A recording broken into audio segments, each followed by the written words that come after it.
सहस्त्राक्षम शतधार वृषिव पावनम कृतम तेना सहस्त्रधारेण पवमानः पुनातु माम। सहस्त्राक्षम शतधार वृषिव पावनम कृतम तेना सहस्त्रधारेण पवमानः पुनातु माम। सहस्त्राक्षम शतधार वृषिव पावनम कृतम तेना सहस्त्रधारेण पवमानः पुनातु माम।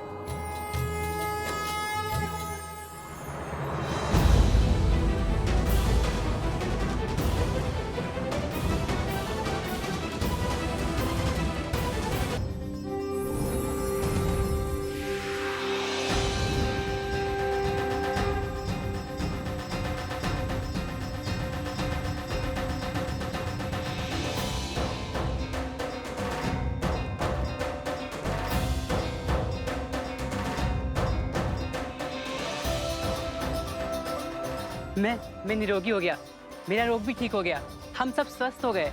धन्यवाद ऋषिवर, आपके कारण। मेरे कारण नहीं, ये सब तो लौकुश ने किया है। धन्यवाद। आप दोनों का कोटि कोटि धन्यवाद। आप दोनों ने अपने प्राणों को संकट में डालकर हमारी सहायता की। आपका साहस और सामर्थ्य सदैव बना रहे। आप दोनों इस संसार के लिए एक उत्तम उदाहरण बन के उभरे। हम केवल मुख से ही आपको धन्यवाद कह सकते हैं, क्योंकि आपको देने के लिए हमारे पास कुछ भी नहीं है। हमें बताइए ऋषि कुमार, आपको क्या चाहिए? हम आपका कर कैसे चुकाएं? हमें कुछ भी नहीं चाहिए। हमें जो उचित लगा, जो धर्म संगत लगा, हमने बस वही किया। और मांगना क्या है वो भी हमें नहीं पता, इसलिए धन्यवाद ही बहुत है। मैं जानता हूँ क्या मांगना है।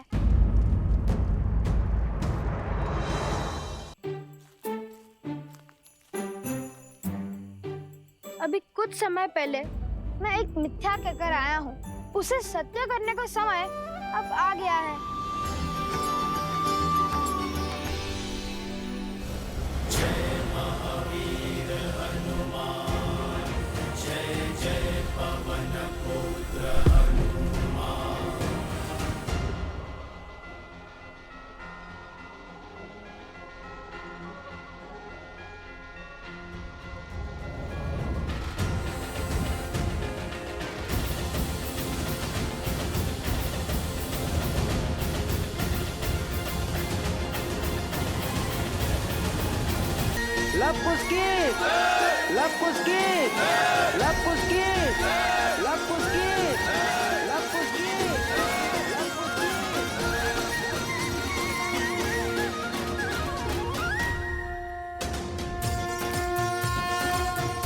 ये टीका आपके इस गांव पर आधिपत्य का संकेत है।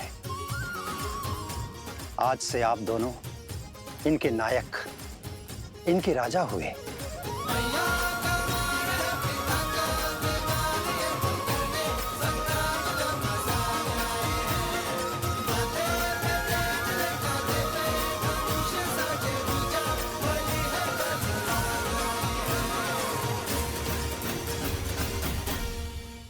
देखा, कहा था ना तुम दोनों राजा हो।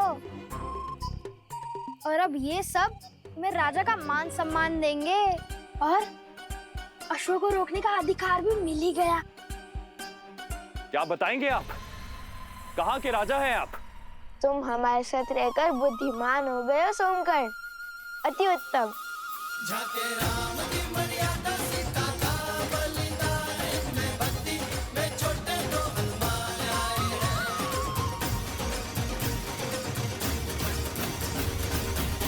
ऋषिवर, क्या आप हमें माता सीता के बारे में जानकारी दे सकते हैं? उनकी कथा, उनकी गाथा क्यों संसार से छुपी है? देवी सीता ने स्वयं को संसार से छुपाना स्वयं ही स्वीकारा है।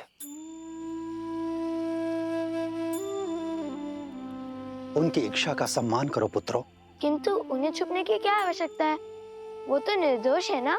किसने कहा कि केवल एक दोषी ही स्वयं को छुपाता है? बीज भी संसार को वृक्ष की छाल देने से पहले स्वयं को भूमि में छिपा कर रखता है। देवी सीता का अज्ञातवास भी एक आवरण है। समय आने पर उनके सत्य की छाया पूरे संसार को आशीष देगी। तो यदि हम उन्हें खोजना चाहे तो हमें कोई संकेत मिलेगा?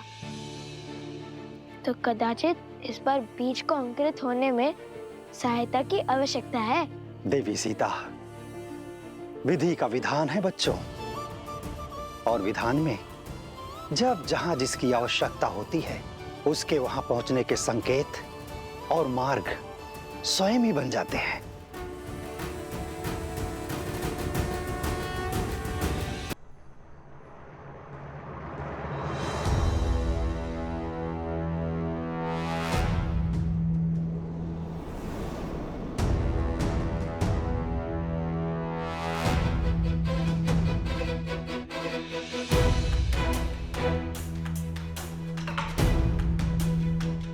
यहाँ युद्ध के बाद छाई शांति है। ना पशु है और ना ही पक्षी। सब भयभीत होकर छिप गए हैं, अर्थात युद्ध निकट ही घटा है।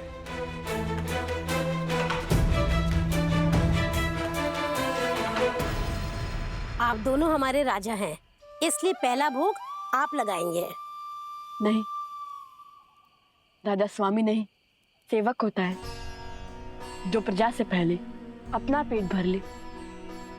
वो रक्षक नहीं, भक्षक होता है। आइए हम सब साथ भोजन करेंगे। लीजिए।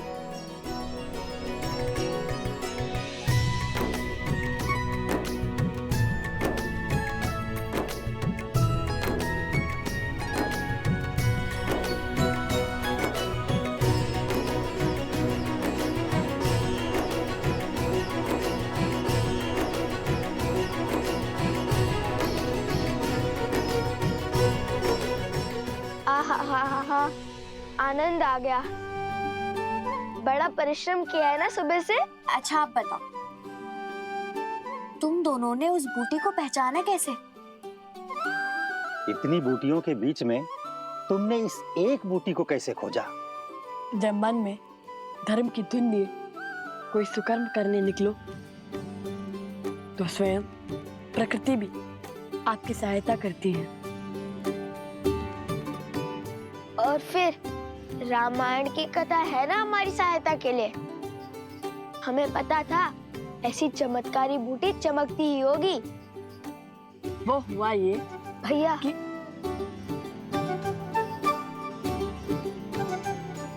हाँ, जानता हूँ कि अपनी वीरता की कथाएं सुनाने में तुम्हें अधिक आनंद आता है, किंतु हाँ, स्मरण रहे, सत्य में कल्पना की मिलावट नहीं होनी चाहिए।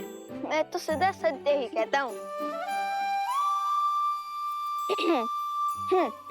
तो हुआ ये कि हमें ज्ञात था कि बूटी अवश्य चमकेगी, किंतु जब हम वहां पहुंचे तो देखा यहाँ तो हर वनस्पति चमक रही है। चलिए भैया नीचे चलते हैं। इतनी शीघ्र हार मान गए तुम? नहीं, मैं तो नीचे तल से हनुमान जी की भांति पर्वत उठाने की बात कर रहा हूँ। पर्वत उठाना इतना सरल लगता है तुम्हें? तब तो एक ही मार गए। इतना घोर युद्ध कर थक गए। अब एक एक बूटी खाकर ये पता करना होगा कौन सी काम करती है।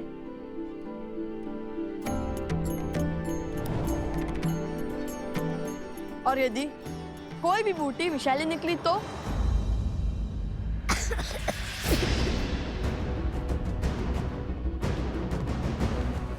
कुछ तुम ठीक तो हो ना? कुछ उगलो से कुछ।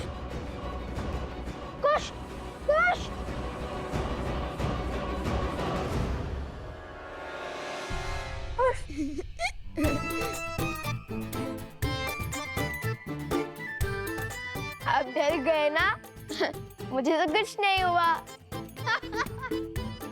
कभी तो गंभीर हो जाया करो कुश।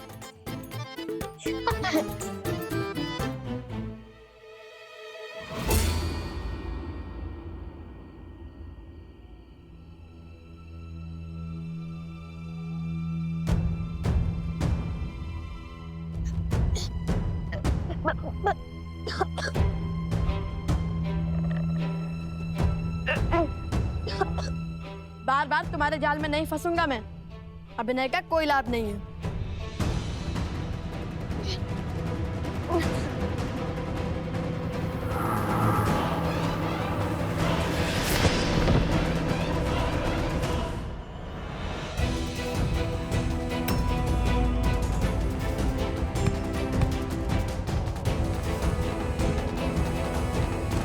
कुश, कुश, कुश, कुश, क्या हो गया तुम्हें? ये बूटी तो सच्ची में विषैली निकली। कुश उठो, कुश, कुश। फिर क्या? मेरा नीलाकंठ देखकर भैया को विश्वास तो हो गया था, किंतु लगता है विष फैल रहा है। अब क्या करें? भैया, अब बूटी खोज लोगे ना? कैसे कुश? तुम्हारी अटपटी बातों से ही तो मुझे नए मार्ग दिखते हैं।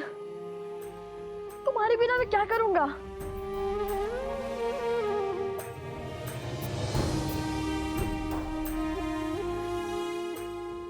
ये बूटी विषैली है, ये तो पता चल गया ना।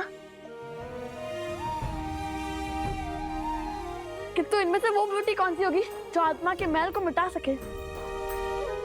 मैं तुम्हें कुछ नहीं होने दूंगा। मैं बूटी अवश्य खोजूंगा। सोम, तुम कुछ के साथ रहो, मैं बूटी लेकर आता हूँ।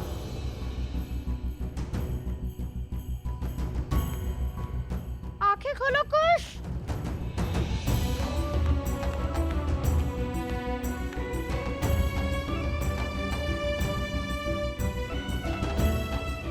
मलिनता को कौन मिटा सकता है? ऐसी क्या पवित्रता हो सकती है? अग्नि? नहीं नहीं नहीं। गंगा? किंतु वो तो यहाँ से कोसों दूर है। हे प्रभु, सहायता कीजिए हमारी।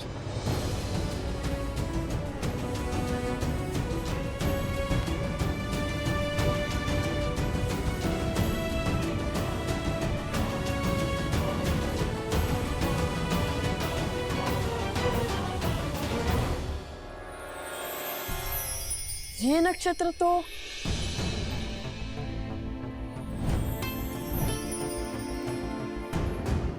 पुष्य नक्षत्र है। पवित्रता का चिन्ह। और पुष्य नक्षत्र के स्वामी तो स्वयं बृहस्पति देव हैं। हे बृहस्पति देव, सहायता कीजिए हमारी। ओम बृहस्पते नमः। ओम बृहस्पते नमः।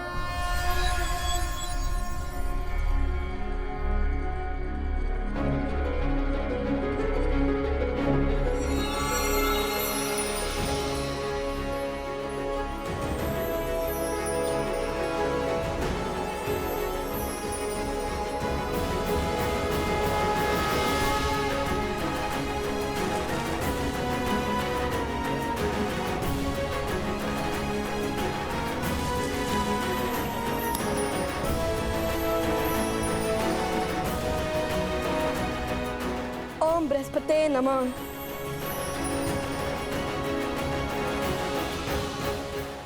कुश। ओम बृहस्पतिये नमः। ओम बृहस्पतिये नमः।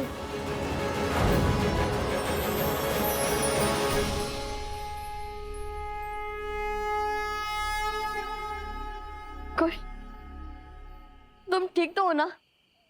भैया,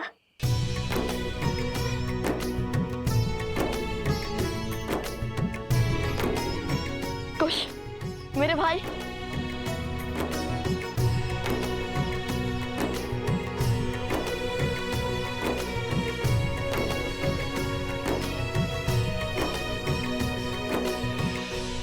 इस प्रकार भैया ने अपने ज्ञान से मेरी उद्दंडता के कारण आई समस्या का अंत किया। किंतु सदैव की भांति कुछ की उद्दंडता के कारण ही हमें इतनी शीघ्र इस विपदा का हल मिल गया। अवश्य, हनुमान जी से कम नहीं हो तुम दोनों भाई।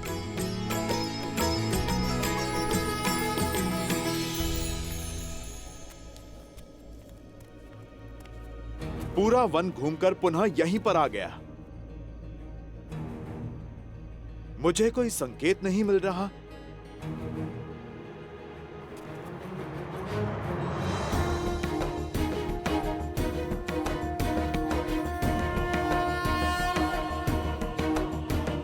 यहां पर स्वास्तिक किसने बनाया?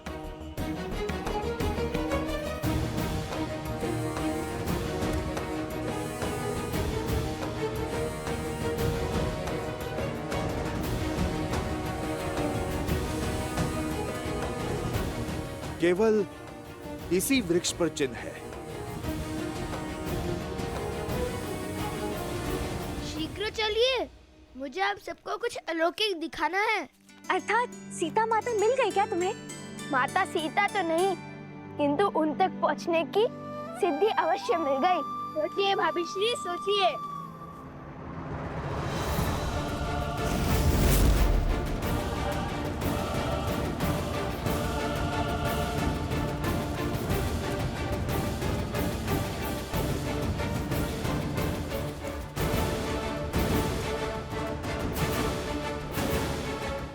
अरे अब शीघ्र चलो, हमें उस वृक्ष तक पहुंचना होगा, अन्यथा तुम्हारी सिद्धि कोई और ले जाएगा।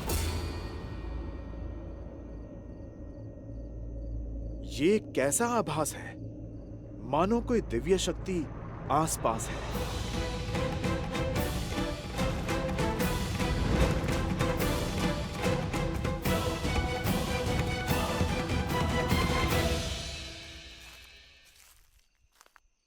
हनुमान जी! सैनिकों,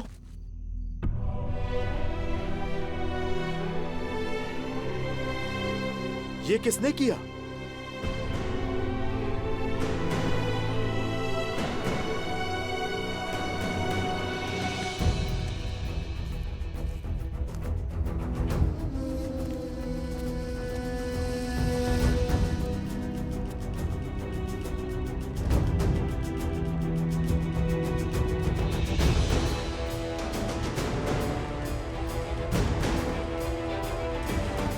हम इसी गड्ढे में गिरे थे हनुमान जी।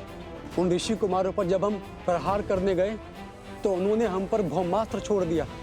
अश्व को पकड़ने वाले भी वो 2 ही थे और बाकी के सैनिक और राजनुज शत्रुघ्न यहाँ गिरे थे।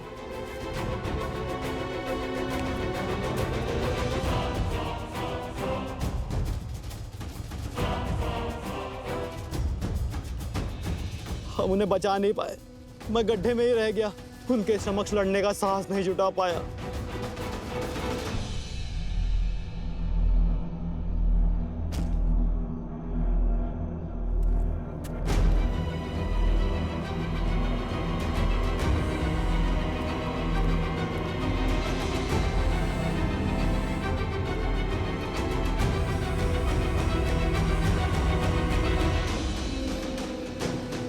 ये सब मूर्छित हुए हैं, इनके प्राण नहीं निकले हैं, सम्मोहन अस्त्र के पाश में बंधे हैं,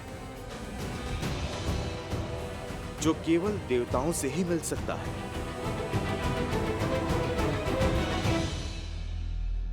पर शत्रुघ्न भैया कहाँ हैं? हम उन्हीं को खोज रहे थे हनुमान जी, तब तक आप हमें दिख गए। लगता है इन बालकों के पास दिव्य शक्तियां हैं। अवश्य ही ये वही ऋषि कुमार हैं जो अयोध्या आए थे। वो एक दूसरे को लवकुश कहकर पुकार रहे थे। लवकुश? इतने बड़े राम भक्त अपने ही प्रभु का अश्व क्यों रोकेंगे? तुम इन्हें अयोध्या ले जाओ। शत्रुघ्न भैया को मैं खोजता हूं। महाराज को सारी सूचना विस्तार से देना।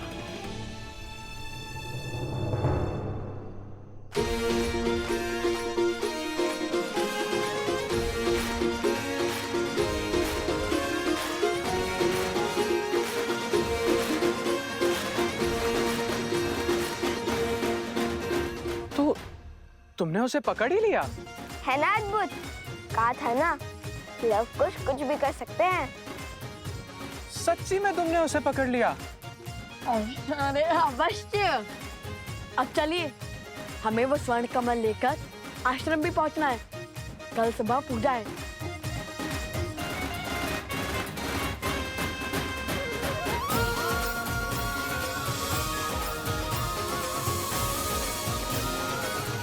प्रभु, अद्भुत शक्ति के साथ लड़ रहे थे वो दोनों ऋषि कुमार। दिव्य अस्त्र थे उनके पास